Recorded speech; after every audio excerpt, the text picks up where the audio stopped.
Hindi ba sumusunod ng maayos sa linya yung line follower robot nyo? Maraming possible na dahilan kung bakit nangyayari ito.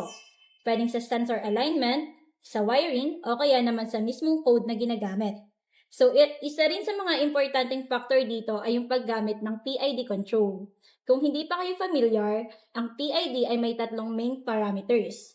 So, ang KT, proportional gain, ito yung nag-a-adjust agad based sa laki ng error. Kung masyadong mataas, pwedeng maging sobrang aggressive yung movement. Next naman ay yung KI or ang integral gain. Ito naman yung nagko-compensate sa mga small errors na naiipon over time. Kapag mali ang setting, pwedeng mag-cause ng overshoot or delayed response.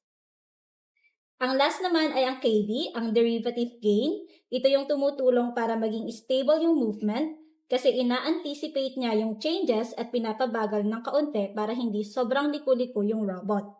Kaya kung line follower robot ang gamit ninyo at napapansin yung hindi smooth yung pagsunod sa linya, malaking tulong na i-tune properly ang KT, KI at KD values. Sa tamang combination, mas magiging stable at accurate ang pag-follow ng robot sa linya.